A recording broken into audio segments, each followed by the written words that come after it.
अस्सलाम वालेकुम dear students and viewers. आज के लेक्चर में हम वेक्टर प्रोडक्ट के साथ मजीद कुछ एमसीक्यूज डिस्कस करने जा रहे हैं। याद रखना स्टूडेंट, इससे पहले लेक्चर में हमने कुछ एमसीक्यूज वेक्टर प्रोडक्ट के साथ डिस्कस कर दिए थे। याद रखना स्टूडेंट, एक दफा मैं आपको फिर से बता रहा हूं कि अगर इन एमसीक्यूज को आप लोगों ने आसानी के साथ सॉल्व करना है तो इसके लिए जरूरी है कि इससे पहले जो लेक्चर्स मैंने वेक्टर प्रोडक्ट पर दिए हैं उनको एक दफा जरूर सुन ले, क्योंकि उन लेक्चर की मदद से आप लोग इन एमसीक्यूज को आसानी के साथ सॉल्व कर सकते हो। तो स्टार्ट लेते हैं। आज का जो हमारा पहला एमसीक्यूज है, या अगर टोटल के हिसाब से हम देखें तो ये हमारे पास एमसीक्यूज नंबर 10 है। एमसीक्यूज नंबर 10 का स्टेटमेंट क्या है? The cross product of unit vectors I cap cross J cap is what? Option A 0, B K cap, C minus K cap, D 1। Statement का मतलब ये है कि हमारे पास दो यूनिट वेक्टर्स है, एक का नाम हमारे पास आई केप है और दूसरे का नाम हमारे पास जे केप है। तो बताइए इन दोनों यूनिट वेक्टर्स का क्रॉस प्रोडक्ट या वेक्टर प्रोडक्ट क्या हो सकता है? याद रखना स्टूडेंट, मैं फिर से बता रहा हूं कि इस तरह के एमसीक्यूज को आसानी के साथ सॉल्व करने के लिए इससे पहले मैंने कुछ लेक्चर दिए हैं। उन लेक्चर की मदद से आप लोग इस तरह के एमसीक्यूज को आसानी के साथ सॉल्व कर सकते हो। लेकिन यहाँ पर हम इसको एक्सप्लेन करते हैं कि किस तरह से हमारे पास करेक्ट ऑप्शन आएगा। तो देखो स्टूडेंट, हमें पता है कि जो हमारे पास आई केप है उसकी डायरेक्शन ये है, यानी हम ज्यादातर कन्वेंशनली एक्स एक्सिस के लिए जो यूनिट वेक्टर यूज करते हैं वो आई केप है, लेकिन एक्स एक्सिस हम इस डायरेक्शन में लेते हैं। तो ये हमारे पास क्या है? आई केप वेक्टर है। और ये हमारे पास क्या है? जे केप वेक्टर है, जो कि हम वाई एक्सिस के लिए यूज करते हैं। और ये भी हमें मालूम है, हमें पता है कि इन दोनों वेक्टर्स के बिटवीन, इन दोनों यूनिट वेक्टर्स के बिटवीन हमारे पास जो एंगल होगा वो क्या होगा? वो 90 डिग्री होगा। तो अगर हम डायरेक्टली इसको राइट हैंड रूल की मदद से सॉल्व करें तो आसानी के साथ हम इसका जो वेक्टर प्रोडक्ट है वो हम निकाल सकते हैं। किस तरह से? यहां पर देखो, वेक्टर प्रोडक्ट को निकालने के लिए हमने यहां पर राइट हैंड रूल को यूज करना होगा। तो राइट हैंड रूल में तरीका ये है कि जो वेक्टर हम पहले लेते हैं तो राइट हैंड में हमारे पास ये जो 4 फिंगर्स होते हैं, इन फिंगर्स को उस पहले वेक्टर की डायरेक्शन में रखना होगा, जैसा कि मैंने यहाँ पर रख दिया है। इसके बाद आप लोगों ने करना क्या है? जो दूसरा वेक्टर है जो कि जे केप है, तो उस वेक्टर की डायरेक्शन में आप लोगों ने इन फिंगर्स को कर्ल करना होगा, टर्न करना होगा, लेकिन स्मॉल एंगल की डायरेक्शन में। जो कि हमारे पास ये 90 डिग्री है तो ये हमारे पास स्मॉल एंगल है, ये हमारे पास लार्ज एंगल है। तो स्मॉल एंगल की डायरेक्शन में आप लोगों ने जे वेक्टर की तरफ इन फिंगर्स को कर्ल करना होगा। तो देखो, मैंने आई वेक्टर्स की डायरेक्शन में फिंगर्स को रखा और जे वेक्टर की डायरेक्शन में मैंने फिंगर्स को कर्ल कर दिया। तो मुझे यहां पर जो वेक्टर प्रोडक्ट मिल रहा है उससे जो हमें न्यू वेक्टर क्वांटिटी मिल रही है तो उसकी डायरेक्शन ये होगी, आउटवर्ड होगी। और आप सब लोगों को पता है कि ये जो आउटवर्ड डायरेक्शन है इसको हम जेड एक्सिस कहते हैं। और जेड एक्सिस में भी हम, हमारे पास ये जो आउटवर्ड डायरेक्शन है इसको हम पॉजिटिव के केप कहते हैं। तो यहाँ पर हमारे पास जो करेक्ट ऑप्शन होगा वो क्या होगा? बी होगा, यानी के केप। आप इसको सॉल्व भी कर सकते हो। किस तरह से? देखो, अगर हम दोनों यूनिट वेक्टर्स का वेक्टर प्रोडक्ट लेते हैं तो ये किसके बराबर होगा? मैग्नीट्यूड ऑफ आई केप, साथ में मैग्नीट्यूड ऑफ जे केप और साथ में sine theta and N cap. यहाँ पर हमारे पास जो न्यू वेक्टर प्रोडक्ट मिलेगा उससे हमें जो न्यू वेक्टर मिलेगी ये एन केप उसकी डायरेक्शन को रिप्रेजेंट करेगा। तो इस वेक्टर की जो मैग्नीट्यूड है वो 1 है, इस वेक्टर की जो मैग्नीट्यूड है वो हमारे पास वो भी 1 है। लेकिन अगर हम इन दोनों वेक्टर्स के बिटवीन देखें तो एंगल हमारे पास क्या है? वो 90 डिग्री है। अगर एंगल 90 डिग्री है तो मैंने यहाँ पर थीटा की जगह पर क्या पुट कर दी है? 90 पुट कर दी है। एंड साइन 90 डिग्री किसके बराबर? ये भी हमारे पास किसके बराबर होता है? ये भी हमारे पास 1 के बराबर होता है।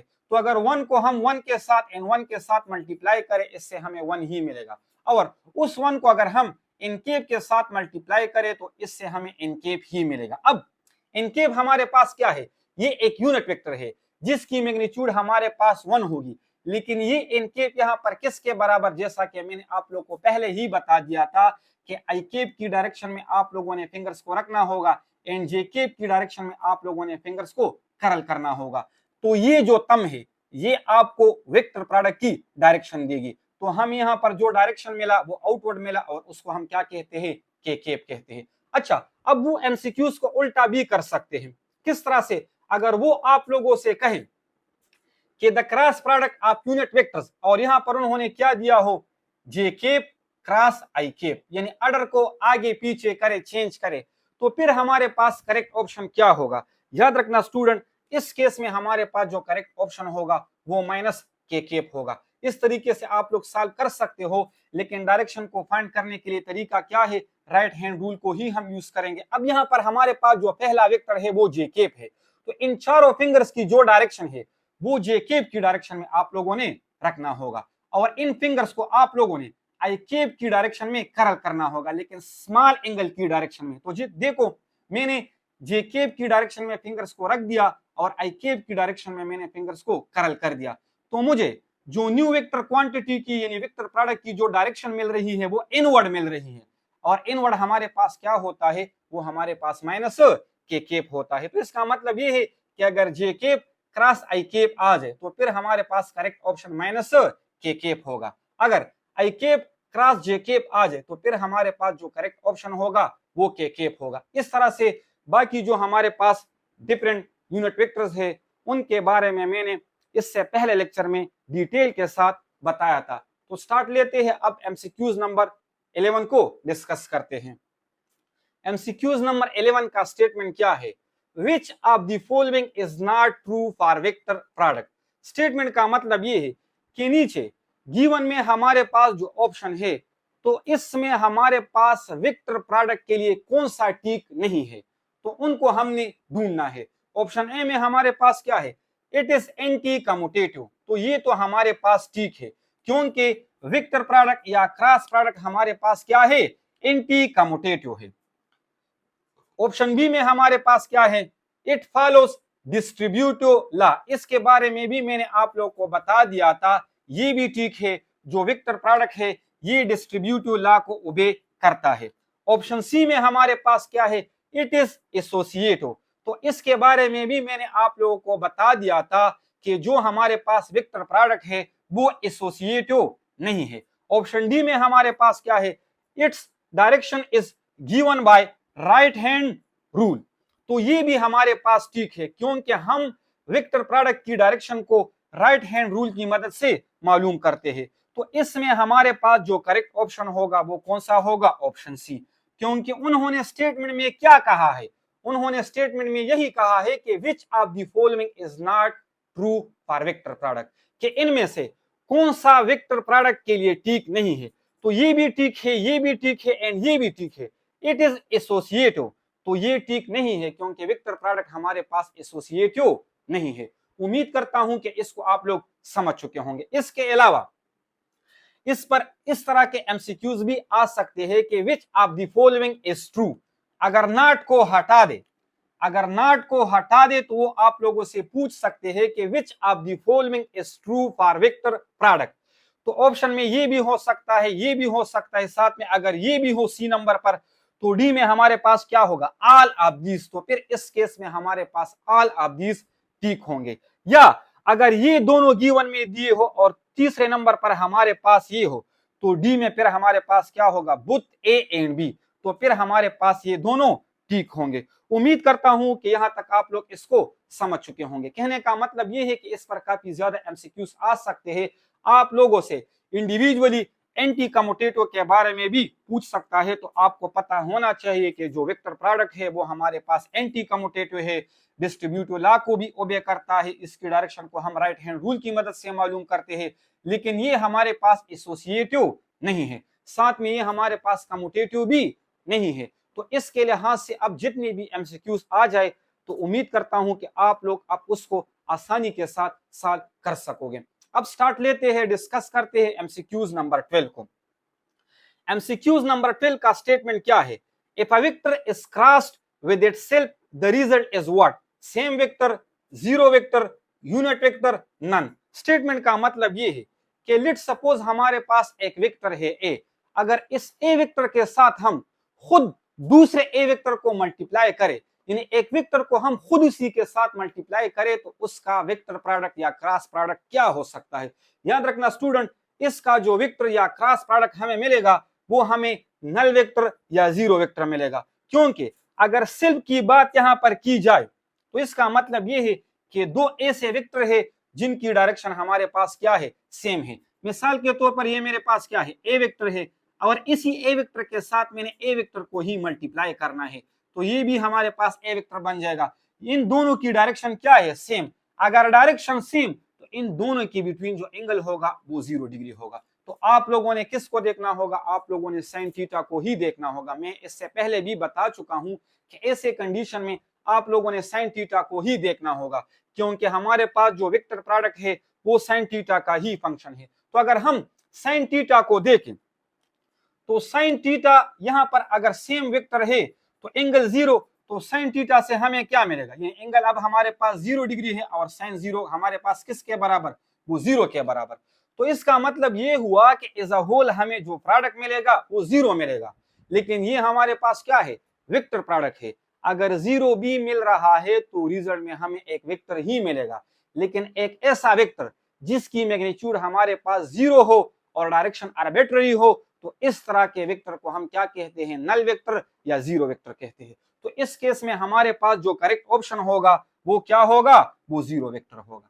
क्लियर, क्योंकि प्रोडक्ट में हमें वेक्टर ही मिलेगा, तो अगर वेक्टर हमें मिलेगा उस वेक्टर को हम क्या कहेंगे, जिसकी मैग्नीट्यूड 0 हो उसको हम जीरो वेक्टर कहेंगे, या जीरो वेक्टर की जगह पर आप लोग इसको नल वेक्टर भी कह सकते हो। तो याद रखना स्टूडेंट, अगर जीरो वेक्टर की जगह पर यहां पर नल वेक्टर होता तो फिर आप लोगों के पास जो करेक्ट ऑप्शन होता वो नल वेक्टर होता, या अगर ऑप्शन ए में हमारे पास नल वेक्टर, ऑप्शन बी में हमारे पास जीरो वेक्टर, यहां पर यूनिट वेक्टर, तो यहां पर जो डी ऑप्शन था फिर वो हमारे पास क्या होता, वो फिर बुथ ए एंड बी होता, क्योंकि हम नल वेक्टर और जीरो वेक्टर दोनों एक ही चीज को कहते हैं। तो अगर सेम वेक्टर के बारे में क्रॉस प्रोडक्ट का कहे तो याद रखना स्टूडेंट, इससे हमें जो वेक्टर प्रोडक्ट मिलेगा वो एक नल वेक्टर मिलेगा या जीरो वेक्टर मिलेगा, यानी एक ऐसा वेक्टर जिसकी मैग्नीट्यूड हमारे पास 0 हो और डायरेक्शन हमारे पास आर्बिट्ररी हो, यानी एनी डायरेक्शन उसका हो सकता है। उम्मीद करता हूं कि इस एमसीक्यूज को भी आप लोग समझ चुके होंगे। अब इसके बाद डिस्कस करते हैं एमसीक्यूज नंबर 13 को, जो कि थोड़ा कुछ कंसेप्चुअल है और इसके बारे में मैंने प्रॉपर्टीज में थोड़ा कुछ डिस्कस कर दिया था। एमसीक्यूज नंबर 13 का स्टेटमेंट क्या है, if P and Q denote the sides of a parallelogram and its area is 1/2 PQ, then the angle between P and Q is what? Statement का मतलब ये है कि लेट सपोज हमारे पास एक P है और एक Q वेक्टर है, ये दोनों वेक्टर्स पैरेललोग्राम के साइड को रिप्रेजेंट कर रहा है। अगर उस पैरेललोग्राम का एरिया हमारे पास किसके बराबर हो, 1/2 PQ के बराबर हो, अगर उस पैरेललोग्राम का एरिया हमारे पास 1/2 PQ के बराबर हो, तो बताइए उन दोनों वेक्टर्स यानी P एंड Q के बिटवीन हमारे पास एंगल क्या हो सकता है। इसको हमने क्या करना है, एक्सप्लेन करना है और इसी एमसीक्यूज को हमने सॉल्व करना है। याद रखना स्टूडेंट, इससे पहले लेक्चर में मैंने आप लोगों को बता दिया था कि वेक्टर प्रोडक्ट की मदद से हम पैरेललोग्राम की एरिया को मालूम कर सकते हैं, यानी जो वेक्टर प्रोडक्ट हमें मिलता है वो हमारे पास पैरेललोग्राम के एरिया को रिप्रेजेंट करता है, यानी उसकी मदद से हम पैरेललोग्राम की एरिया को मालूम कर सकते हैं। यहां पर उन्होंने स्टेटमेंट में क्या कहा है कि जो पैरेललोग्राम का एरिया है वो किसके बराबर है, 1/2 PQ के, और जो हमारे पास वेक्टर प्रोडक्ट की मैग्नीट्यूड होती है, ये जो लाइंस आप लोगों को नजर आ रहे हैं इसको हम मॉडुलस कहते हैं। तो अगर P vector cross Q vector को हम मॉडुलस में क्लोज करें तो ये वेक्टर प्रोडक्ट या क्रॉस प्रोडक्ट की मैग्नीट्यूड को रिप्रेजेंट करेगा। तो इन दोनों वेक्टर्स की जो वेक्टर प्रोडक्ट होगी या उसकी जो मैग्नीट्यूड होगी वो हमारे पास किसके बराबर होगी, PQ sin थीटा। तो कहने का मतलब ये हुआ कि ये हमारे पास जो क्रॉस प्रोडक्ट का मैग्नीट्यूड है ये असल में पैरेललोग्राम के एरिया को रिप्रेजेंट करता है, ठीक है। तो क्रॉस प्रोडक्ट का मैग्नीट्यूड किसके बराबर, PQ sin थीटा के बराबर, और डायरेक्टली उन्होंने पैरेललोग्राम के एरिया को क्या दिया है, 1/2 PQ। तो आप लोगों ने करना क्या है, आप लोगों ने इन दोनों को आपस में क्या करना है, कंपेयर करना है। क्योंकि दोनों अब हमारे पास पैरेललोग्राम के एरिया को रिप्रेजेंट कर रहा है। वेक्टर प्रोडक्ट से हमें क्या मिलता है, पैरेललोग्राम का एरिया, और यहाँ पर डायरेक्टली उन्होंने क्या गिवन में दिया है, पैरेललोग्राम का एरिया। तो इसका मतलब ये हुआ कि ये दोनों अब आपस में क्या है, बराबर है। तो अगर हम पी क्यू को पी क्यू के साथ कंपेयर करें तो साइन थीटा किसके बराबर आ जाएगा, 1/2 के बराबर आ जाएगा, क्योंकि पी क्यू के बराबर एंड साइन थीटा हमारे पास बराबर आ जाएगा 1/2 के। तो यहाँ पर साइन थीटा किसके बराबर, 1/2 के। तो डायरेक्टली आप लोगों को 1/2 की वैल्यू याद होनी चाहिए। मैं पहले भी काफी दफा बता चुका हूं, आपको पता होना चाहिए कि साइन 30 डिग्री की क्या वैल्यू है, साइन 45 डिग्री की क्या वैल्यू है, साइन 60 डिग्री की क्या वैल्यू है। तो उनको आप लोगों ने याद रखना होगा, क्योंकि वहां पर कैलकुलेटर अलाउड नहीं है।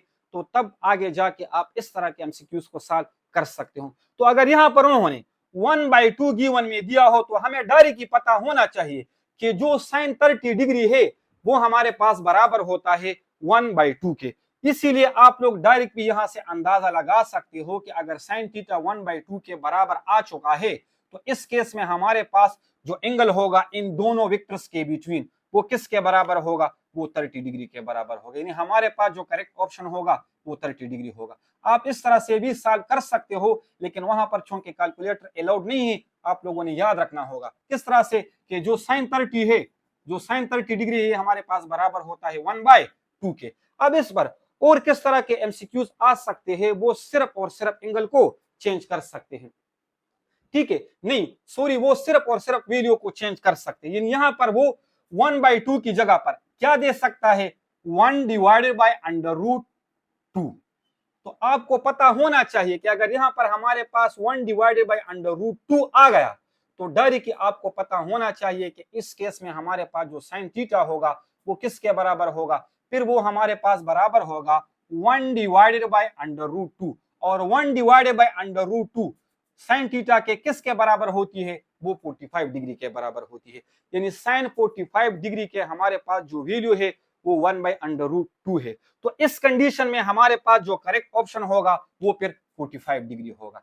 अब वो इस तरह से भी आप लोगों से पूछ सकते हैं, अगर उन्होंने यहां पर क्या दिया हो 1/2 पी क्यू की जगह पर, या 1/√2 पी क्यू की जगह पर अगर उन्होंने क्या दिया हो, अगर उन्होंने दिया हो कि √3/2 पी क्यू, अगर पैरेललोग्राम का एरिया उन्होंने ये दिया हो और आप लोगों से पूछे कि पी और क्यू के बिटवीन एंगल क्या हो सकता है, तो याद रखना स्टूडेंट, फिर से आप लोगों ने इस तरह से कंपेयर करना होगा। जब हम कंपेयर करेंगे तो इस केस में साइन थीटा हमारे पास फिर किसके बराबर होगा, साइन थीटा हमारे पास बराबर होगा √3/2 के। और हमें याद होना चाहिए कि जो साइन 60 डिग्री की वैल्यू है वो बराबर है √3/2 के। तो डायरेक्टली आपको पता होना चाहिए, फिर इस केस में हमारे पास जो करेक्ट ऑप्शन होगा वो डी होगा, यानी 60 डिग्री होगा। उम्मीद करता हूं कि यहां तक आप लोग इसको समझ चुके होंगे।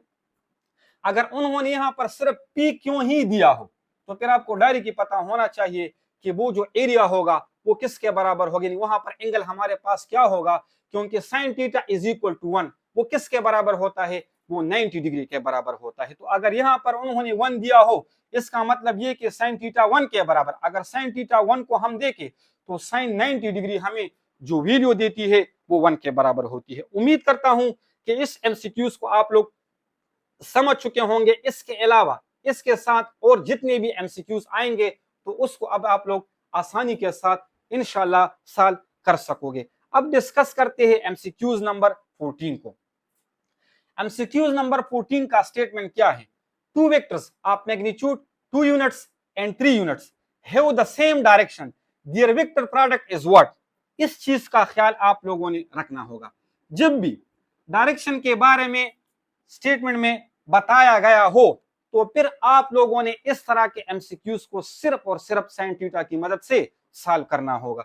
देखो स्टूडेंट, स्टेटमेंट में उन्होंने कहा है कि हमारे पास दो वेक्टर्स है, एक वेक्टर की जो मैग्नीट्यूड है वो 2 है, दूसरे वेक्टर की जो मैग्नीट्यूड है वो हमारे पास 3 है, लेकिन ये दोनों सेम डायरेक्शन में है, यानी इन दोनों के बिटवीन अब हमारे पास जो एंगल होगा वो क्या होगा, 0 डिग्री होगा। सेम डायरेक्शन मीन कि इन दोनों वेक्टर के बिटवीन जो एंगल है वो 0 डिग्री है, यानी पैरेलल है।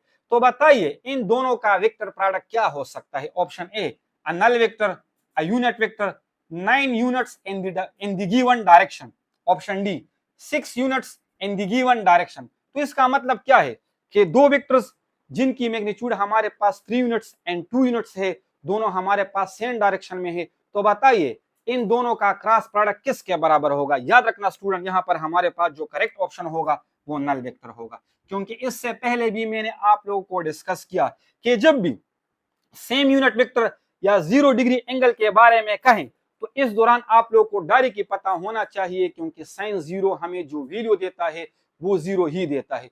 तो एज अ होल हमें जो प्रोडक्ट मिलेगा उसकी मैग्नीट्यूड 0 होगी। तो इसका मतलब ये है कि रिजल्ट में हमें जो वेक्टर प्रोडक्ट मिलेगा, जो न्यू वेक्टर हमें मिलेगी, वो हमें एक नल वेक्टर मिलेगी। तो इसलिए यहाँ पर हमारे पास जो करेक्ट ऑप्शन होगा वो नल वेक्टर होगा। आप इसको सॉल्व भी कर सकते हो। सेम डायरेक्शन मीन के एंगल हमारे पास 0 डिग्री, अगर एंगल 0 तो थीटा की जगह पर आप लोग 0 डिग्री पुट कर दे, तो इसका मतलब क्या हुआ कि साइन 0 हमारे पास किसके बराबर, ये 0 के बराबर।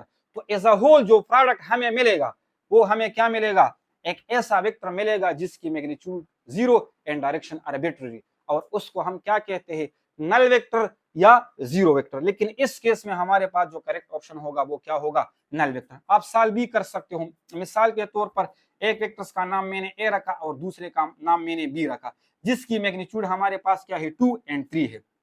तो ये किसके बराबर, A B sine theta n cap के बराबर। अब इसके बाद ए की मैग्नीट्यूड को मैंने 2 लिया और बी की मैग्नीट्यूड को मैंने 3 लिया, साइन 0 डिग्री, क्योंकि सेम डायरेक्शन के बारे में कहा है तो एंगल 0, साथ में इन कैप। 3 और 2 को जब हम मल्टीप्लाई करेंगे तो इससे हमें 0 मिलेगा, और साइन 0 किसके बराबर, ये 0 के बराबर, इन कैप अपनी जगह पर। हम जब हम 0 को 6 के साथ मल्टीप्लाई करेंगे तो इससे हमें जो मैग्नीट्यूड मिलेगा वो 0 ही मिलेगा, साथ में इन कैप। इसका मतलब क्या है कि यहाँ पर हमें एक ऐसा वेक्टर प्रोडक्ट मिला जिसकी मैग्नीट्यूड 0 और डायरेक्शन आर्बिट्ररी है। तो इस तरह के वेक्टर को हम क्या कहते हैं, नल वेक्टर, जो कि किससे हम रिप्रेजेंट करते हैं, सिंबॉलिकली। 0 के ऊपर आप लोगों ने एरो का निशान लगाना होगा। इसको हम नल वेक्टर भी कहते हैं, साथ में 0 वेक्टर भी कहते हैं। तो इस केस में हमारे पास अब जो करेक्ट ऑप्शन है वो क्या है, नल वेक्टर। फिर से बता रहा हूं, इतना डिटेल के साथ सॉल्व करने की जरूरत नहीं है, सिर्फ आप लोगों ने इस चीज को देखना होगा। अगर सेम डायरेक्शन का कहा हो तो मीन्स के दोनों वेक्टर्स के बिटवीन एंगल क्या है, 0। अगर एंगल 0 तो साइन 0 किसके बराबर, 0। तो एज अ होल हमें जो प्रोडक्ट मिलेगा वो 0 मिलेगा, उसकी मैग्नीट्यूड 0 होगी। और इस तरह के वेक्टर प्रोडक्ट को फिर हम क्या कहेंगे, नल वेक्टर या 0 वेक्टर। उम्मीद करता हूं कि इसको अब आप लोग समझ चुके होंगे।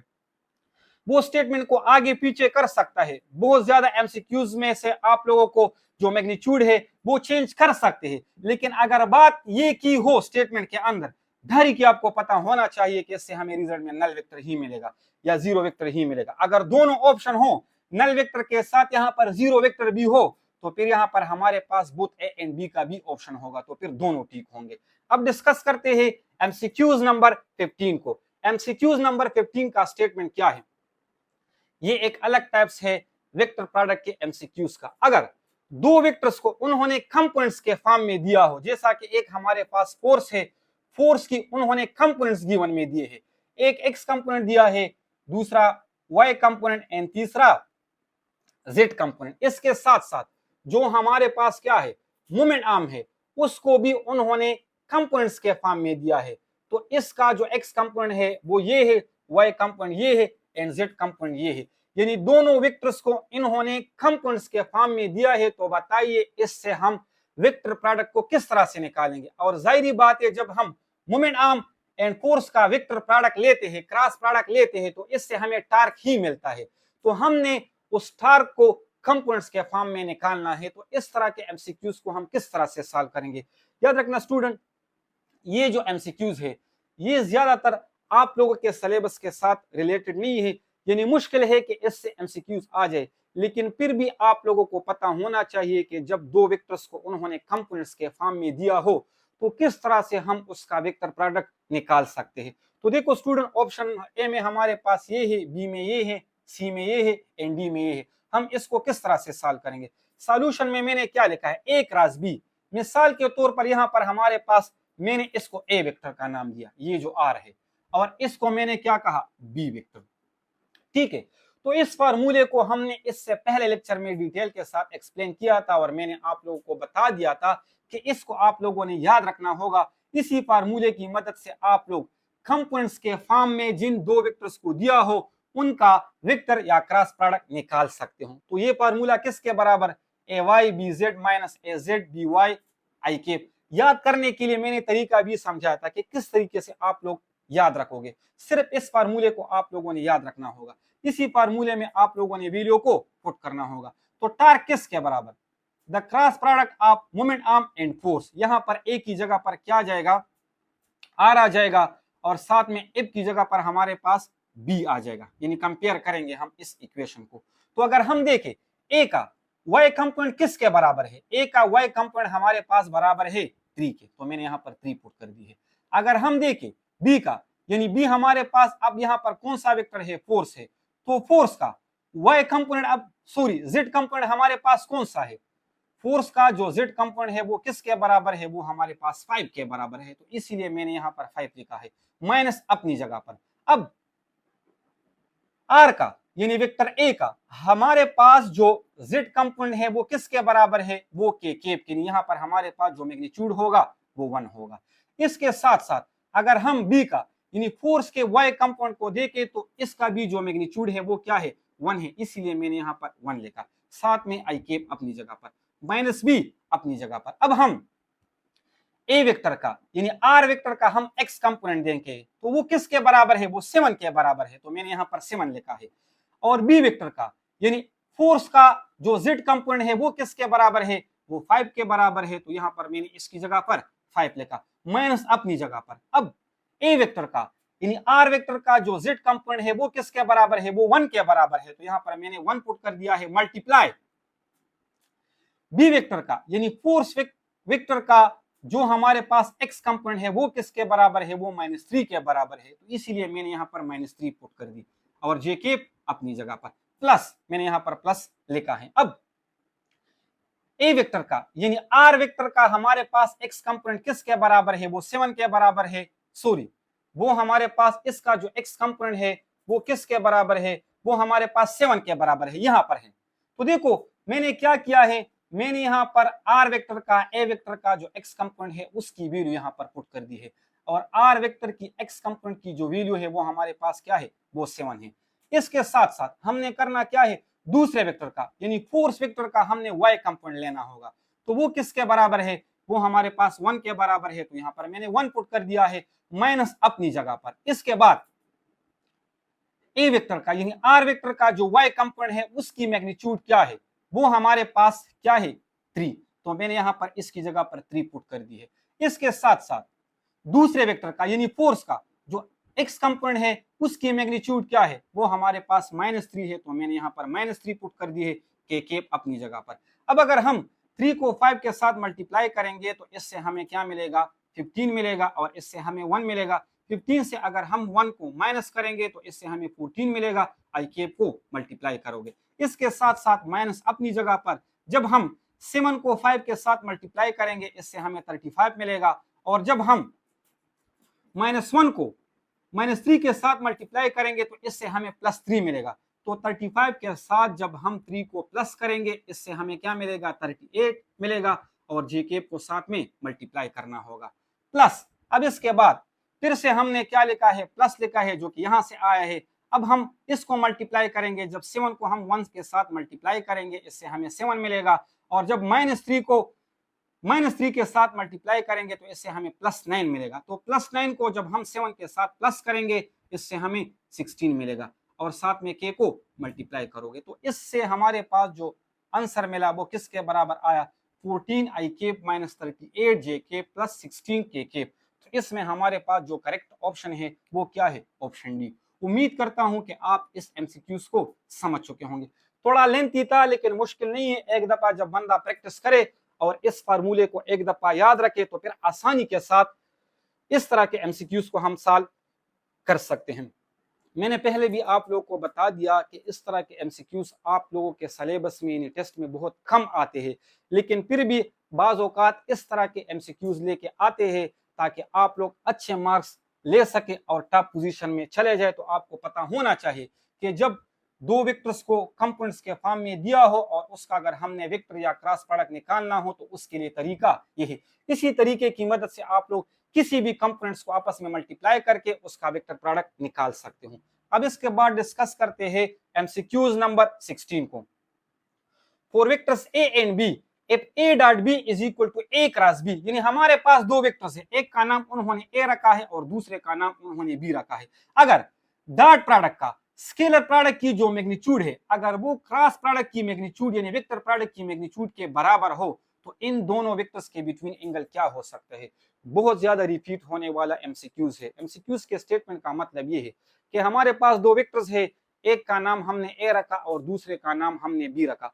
अगर इनका हम स्केलर प्रोडक्ट लेते हैं उसकी मैग्नीट्यूड और उनका हम वेक्टर या क्रॉस प्रोडक्ट लेते हैं उसकी मैग्नीट्यूड दोनों आपस में क्या है, बराबर है, तो ऐसे कंडीशन में इन दोनों वेक्टर्स के बिटवीन एंगल क्या हो सकता है। याद रखना ऐसे कंडीशन में इन दोनों वेक्टर्स के बिटवीन जो एंगल होगा वो 45 डिग्री होगा। आप डायरेक्टली सॉल्व कर सकते हो क्योंकि जो हमारे पास डॉट प्रोडक्ट है वो किसके बराबर, ए बी cos थीटा के बराबर, और जो क्रॉस प्रोडक्ट है वो किसके बराबर, ए बी sin थीटा के बराबर। तो इसका मतलब ये हुआ कि ये तो ऑलरेडी दोनों में सेम होंगे, तो किस चीज को हमने सेम लेके आना होगा ताकि as a whole scalar product vector product के बराबर आ जाए। तो हमने cos थीटा और sin थीटा की वैल्यू को सेम लेके आना होगा, तब हमारे पास एज अ होल ये साइड इसके बराबर आ जाएगा।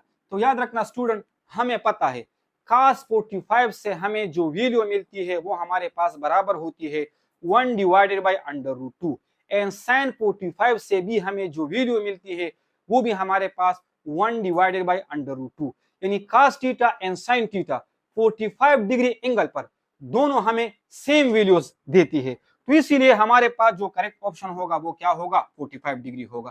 तो इस तरह से डायरेक्टली आप लोग इसको सॉल्व कर सकते हो। वो एमसीक्यूज के स्टेटमेंट को चेंज कर सकता है। ऐसा भी आप लोगों से पूछा जा सकता है कि बताइए कौन से एंगल पर हमारे पास स्केलर प्रोडक्ट की मैग्नीट्यूड वेक्टर प्रोडक्ट की मैग्नीट्यूड के बराबर होगी।